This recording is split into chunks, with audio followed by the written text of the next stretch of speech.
Assalamualaikum students, I am your teacher Sumayya Khan. Students, we are doing the chapter number 5, Chemical Bonding of Chemistry, and we have already completed what is mean by chemical bonding, what is mean by covalent bond, what is mean by ionic bond, and when the chemical bond formation takes place. We have learned that whenever there is ionic and covalent bond formation, most of the time the atoms that are involved in the formation of bond resulting in the formation of molecules or compounds attains the electronic configuration which is similar to the electronic configuration of the nearest noble gas. बच्चों, हमने पढ़ा है पहले भी कि क्या मतलब होता है कोवेलेंट बॉन्ड का या आयनिक बॉन्ड का, और जब जो एटम्स होते हैं वो कोवेलेंट या आयनिक बॉन्ड बनाते हैं जिसके बनाने से एक नया मॉलिक्यूल या कंपाउंड वजूद में आता है, तो ऐसा करने पर उन एटम्स का जो आउटर मोस्ट शेल होता है जिसको हम वैलेंस शेल भी कहते हैं, उसके अंदर 8 इलेक्ट्रॉन्स हो जाते हैं बॉन्डिंग के बाद। जब उनके पास वो 8 इलेक्ट्रॉन्स पूरे होते हैं तो जो उनकी इलेक्ट्रॉनिक कॉन्फ़िगरेशन होती है उसको जब आप कंपेयर करते हो नोबेल गैस की इलेक्ट्रॉनिक कॉन्फ़िगरेशन से, जो कि उस एटम से सबसे नज़दीक होती है, तो वो उसकी तरह हो जाती है। फॉर एग्जांपल, सोडियम जब बॉन्ड फॉर्मेशन करेगा तो उसका आउटर मोस्ट शेल में कितने 8 इलेक्ट्रॉन्स होंगे जो कि सिमिलर हो जाएंगे नियॉन नोबेल गैस की तरह। इसी तरह से क्लोरीन जिसके पास 17 इसका इलेक्ट्रॉनिक एटॉमिक नंबर है, जब वो बॉन्ड फॉर्मेशन में जाता है, चाहे वो आयनिक बॉन्ड बना रहा हो चाहे कोवेलेंट बॉन्ड, तो बॉन्ड बनाने के बाद उसके पास 18 इलेक्ट्रॉन्स हो जाते हैं, और वो 18 इलेक्ट्रॉन्स होते हैं जब, तो उसकी इलेक्ट्रॉनिक कॉन्फ़िगरेशन सिमिलर हो जाती है आर्गन की तरह जो कि एक नोबेल गैस है। तो इससे हमको ये समझ आता है कि ऑल द एटम्स, जो भी एटम्स हैं which take part in the bond formation either by ionic और कोवेलेंट बॉन्ड, जो सारे एटम्स होते हैं चाहे वो किसी भी तरह की बॉन्ड फॉर्मेशन में जा रहे हो आयनिक या कोवेलेंट में, they do so in order to attain the nearest noble gas electronic configuration. वो ऐसा इसलिए करते हैं ताकि उनकी इलेक्ट्रॉनिक कॉन्फ़िगरेशन सेम हो जाए उनसे सबसे नज़दीक मौजूद नोबेल गैस की तरह। क्यों? क्योंकि नोबेल गैस जो होती हैं उनकी इलेक्ट्रॉनिक कॉन्फ़िगरेशन को जब हमने एनालाइज किया था तो पाया कि in all the noble gases the outermost valence shell contains 8 electron. सारे नोबेल गैस के आउटर मोस्ट शेल में एक्सेप्ट हीलियम के, उनके आउटर मोस्ट शेल में 8 इलेक्ट्रॉन्स होते हैं। और हमको पता है कि noble gases are called as noble gas. उनको नोबेल गैस इसीलिए कहा जाता है because they do not participate in the bond formation, they are quite stable in themselves. वो खुद ही अपने आप में काफ़ी स्टेबल होते हैं, खुश होते हैं, और वो बॉन्ड फॉर्मेशन करने नहीं जाते किसी दूसरे एटम्स के साथ, तो उनकी स्टेबिलिटी बहुत अच्छी होती है। इसीलिए जो दूसरे एटम्स भी होते हैं वो भी चाहते हैं कि वो स्टेबिलिटी एक्वायर करे। So when the atoms they undergo bond formation they tend to acquire the stability by attaining 8 electron in their outermost shell. इसी चीज को सम अप किया गया था ऑक्टेट रूल में। What is octet rule? Octet rule states that during the formation of any chemical bond, an atom may lose, may gain or share electron in order to acquire the 8 electrons in its valence shell. हम पढ़ चुके हैं कि octet rule में क्या होता है। Octet rule के हिसाब से कोई भी एटम जब केमिकल बॉन्डिंग करता है तो वो चाहता है कि उसके आउटर मोस्ट वैलेंस शेल में 8 इलेक्ट्रॉन हो जाएं। अब वो 8 इलेक्ट्रॉन करने के लिए या तो वो इलेक्ट्रॉन को खो देगा, लूज कर देगा, या वो गेन करेगा, किसी से ले लेगा, हासिल करेगा, या फिर वो शेयर करेगा किसी के साथ electron. We know that loss and gain of electron results in the formation of ionic bond and sharing of electron causes formation of covalent bond. हमने पढ़ लिया था कि लॉस एंड गेन से, यानी खोने और लेने से क्या बनता है? आयनिक बॉन्ड बनता है, और शेयर करने से, बांटने से क्या बनता है, कोवेलेंट बॉन्ड बनता है। अब हम देखेंगे कि क्या सारे मॉलिक्यूल्स जिनको हम जानते हैं, क्या उन सारे मॉलिक्यूल्स के बॉन्ड फॉर्मेशन में ऑक्टेट रूल बराबर फॉलो हो रहा है। हर किसी के पास जो जो स्टेबल मॉलिक्यूल्स हम जानते हैं, हर एटम के पास के 8 इलेक्ट्रॉन मौजूद हैं उनके वैलेंस शेल में और वो स्टेबल हैं। तो when we have analysed that there are many molecules which do not have 8 electrons in their valence shell, but still they are in the stable compound form or in the stable molecular form. ऐसे बहुत सारे molecules होते हैं जिसमें हमने पाया है कि उनके वैलेंस शेल में 8 इलेक्ट्रॉन नहीं है, उसके बावजूद वो कंपाउंड और वो मॉलिक्यूल एक स्टेबल कंपाउंड है या मॉलिक्यूल है। Now that can be regarded as limitation of octet rule. In octet rule, we always assume that the valence shell has acquired 8 electrons. But this is the limitation. ये कमी है octet rule की. The octet rule cannot explain why there are such molecules and compounds which do not have 8 electrons in their valence shell, but still they are quite stable. Now let's see these limitations. Now let's see the three major limitations of octet rule. The three main limitations of octet rule are explanation of incomplete octet, expanded octet and odd electrons. It means that there are some molecules in which we find that the octet of the either one of the atom is not complete, it is having less than 8 electron. There are some molecules in which it may have more than 8 electrons, and there are some molecules which contains odd number of electrons in the valence shell. Now let's see them one by one. First let's see what is mean by incomplete octet. Incomplete octet rule, octet means what? There are some molecules in which we find that a central atom is there in a molecule which has less than 8 electrons. So you should know that this is known as incomplete octet, that molecules which contain less than 8 electron in the valence shell. Let's take the example of lithium chloride. Lithium chloride is the molecule of lithium and chlorine. This is the molecular formula. So if you want to write the Lewis structure of this lithium chloride, we know that the lithium's atomic number is 3 and chlorine's atomic number is 17. So lithium has 1s2 and 2s1 electron. And for chlorine we know that it is 1s2, 2s2, 2p6, 3s2, 3p5. This is the valence shell for lithium because it is the outermost shell and it contains 1 electron. The third shell is the valence shell of chlorine and it contains 7 electron. So lithium, if you want to write the Lewis structure, we know that lithium shares its 1 electron with the 1 unpaired electron of chlorine. Chlorine has 7, 1, 2, 3, 4, 5, 6 and this one is 7. So lithium and chlorine forms covalent bond with each other by sharing a pair of electron. Okay. So in this case what happens? The lithium will have only 2 electron in its valence shell and chlorine will have the complete octet, it will have the 8 electron. तो इस तरह से आप देख रहे हो कि lithium का octet is incomplete but still lithium chloride is one stable molecule. Let's take one more example.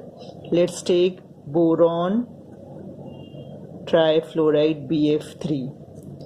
Okay, in BF3 boron's electronic configuration is, boron's atomic number is 5 and its configuration is 1s2, 2s2 and 2p1.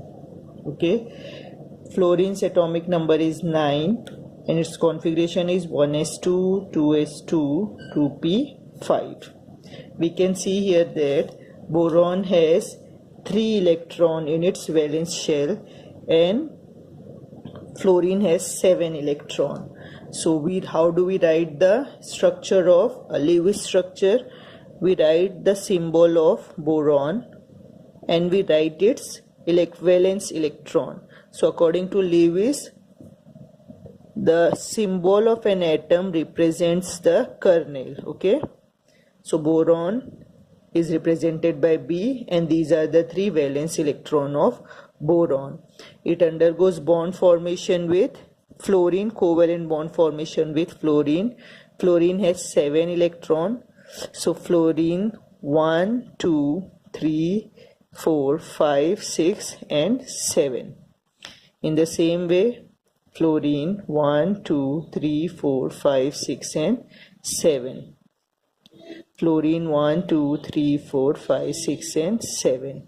You can see that valence shell of fluorine contains 8 electron. All the fluorine has 8 electron in its valence shell, but how many electrons are there in the valence shell of boron? Only 6 electrons are there. So BF3 is a stable molecule, but still the central atom of BF3, which is boron, contains less than 8 electron, that is 6 electron in its valence shell. And we cannot explain the stability of this molecule with the help of octet rule. Now let's see the second limitation. In second limitation, we found that expanded octet is the second limitation. What is meant by expanded octet? It means that there are some molecules in which there is an atom which contains more than 8 electrons in its valence shell. Now let's take the example of PCl5, that is phosphorus pentachloride. Phosphorus contains configuration of phosphorus. Let's write it first. 15 electrons are there, 1s2, 2s2, 2p6, 10 are complete, 3s2, 3p3. This is the electronic configuration of phosphorus. For chlorine, we know that it contains, I'll just write the outermost configuration. It contains 3s2 and 3p5 electron in its outermost shell. So this is the valence shell configuration of chlorine. We have 7 electron here in case of chlorine, and in case of phosphorus the valence shell contains 5 electrons. Okay, now PCl5 is one stable compound, a stable molecule.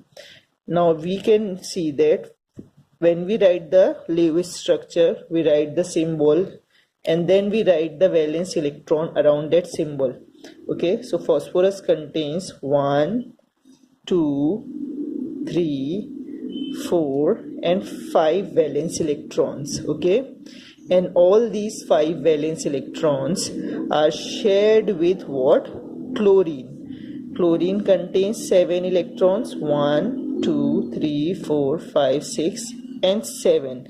This 7th unpaired electron is shared with this unpaired electron of the phosphorus. In the same way, we'll find that there are 5 bonds between 5 chlorine atom and a phosphorus atom. Okay, like this. Okay, this is how we'll draw the structure. Okay, here you can see that how many electrons are present in the valence shell of the phosphorus. When you will count that, you will count that phosphorus contains 10 electrons in its valence shell. 1, 2, 3, 4, 5, 6, 7, 8, 9, 10. Though chlorine contains 8 electrons, all the chlorine contains 8 electrons. You can see here. All these chlorine atoms have 8 electrons. So their formation can be explained with the help of octet rule. But the central phosphorus atom contains 10 electrons in its valence shell. So it is what? An expanded octet. It contains more than 8 electrons, that is 10 electrons. But still it is a stable molecule. So the formation and existence of such compound cannot be explained on the basis of octet rule. This is the second limitation of the octet rule. In the same way, students, we can take more examples. We can take more examples, like we can take SF6, we can take IF7. So there are many examples which can be taken to explain the or to show the limitation of expanded octet of octet rule. Okay, now let's see the third one. Now the third drawback we'll discuss is odd electron molecule. Now there are some molecules in which we have found that all the atoms that are involved in the bond formation, all of it does not have 8 electron. In our previous example, we saw that in case of incomplete and expanded octet, any one of the atom does not have the octet complete. Okay, जो पहले के examples हमने देखे जिसमें expanded और incomplete octet था, उसमें कोई एक एटम जो कि जनरली सेंट्रल एटम होता था, उसका ऑक्टेट या तो इनकम्प्लीट होता था या तो एक्सपांडेड होता था. लेकिन ऑड इलेक्ट्रॉन मॉलिक्यूल्स में आप देखोगे कि इसके अंदर जो जितने भी एटम्स इन्वॉल्व है बॉन्ड फॉर्मेशन में, उनमें से किसी का भी ऑक्टेट कंप्लीट नहीं है. For example let's take NO first. पहले नाइट्रोजन ऑक्साइड को लेते हैं. नाइट्रोजन ऑक्साइड में बॉन्डिंग इस तरह की होती है, N डबल बॉन्ड O. हमको पता है वैलेंस इलेक्ट्रॉन कितने होते हैं ऑक्सीजन में, 1s2 2s2 2p4, 6 इलेक्ट्रॉन्स होते हैं सेकेंड शेल में. तो 1 2 3 4 5 6 ये हो गया ऑक्सीजन का. ठीक है, अब नाइट्रोजन के पास कितने होते हैं, 7 होता है. 1s2 2s2 4 हो गए, 2p3, तो 5 हो जाते हैं इधर. तो 1 2 3 4 और ये 5. ठीक है, अब ये जब बॉन्ड बन रहा है तो आप देखो कितने इलेक्ट्रॉन्स हैं नाइट्रोजन के पास आउटर मोस्ट शेल में. 1 2 3 4 5 6 7 इनकम्प्लीट ऑक्टेट है. अब ऑक्सीजन के लिए देखते हैं हम लोग कितना हो जाता है यहाँ पे. 1 2 3 4 5 6 7 8. ऑक्सीजन के लिए यहाँ पे ये कंप्लीट दिख रहा है, लेकिन आपको पता होना चाहिए कि ये कंटिन्यूअस नाइट्रोजन और ऑक्सीजन के बॉन्ड में चेंजेस होते रहते हैं. ठीक है, ये जो इधर है ये कभी कभी कंप्लीटली शिफ्ट हो जाता है नाइट्रोजन के पास, तो इसके पास हो जाते हैं 8 और इसके पास हो जाते हैं 7. एक और देख लेते हैं nitrogen dioxide, N double bond O single bond O, और ये नाइट्रोजन का 1. तो अब आपको पता है नाइट्रोजन के 5 है, 1 2 3 4 ही दिख रहे हैं हमको यहाँ पे. ऑक्सीजन के पास 1 2 3 4 5 6 7 8 इधर हो गए. 1 2 3 4 5 6 7 8. अब इधर आपको क्या दिख रहा है, यहाँ पे एक प्लस चार्ज रहेगा और ये माइनस. अब इसका रेजोनेंस होता रहता है, ये स्ट्रक्चर कंटिन्यूअसली चेंज होता रहेगा और एक बार आपको नजर आएगा ये इस तरह से.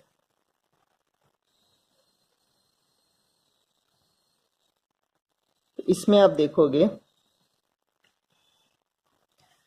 नाइट्रोजन के पास कितने इलेक्ट्रॉन्स है, 1 2 3 4 5 6 7 इलेक्ट्रॉन्स है नाइट्रोजन के पास, which is incomplete.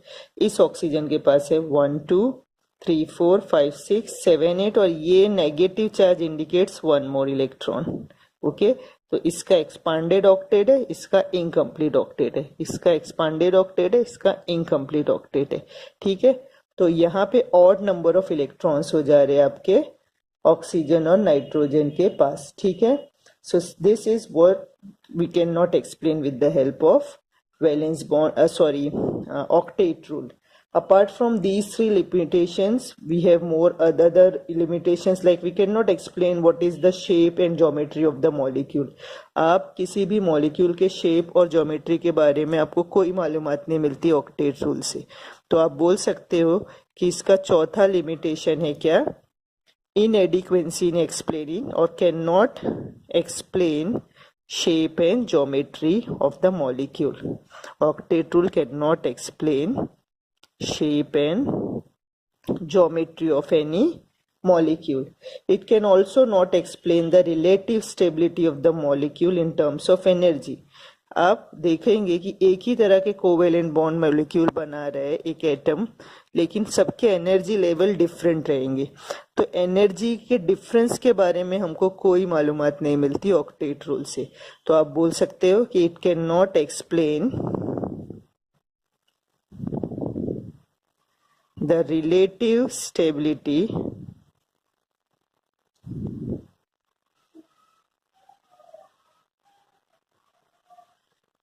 of the molecule in terms of energies. ठीक है.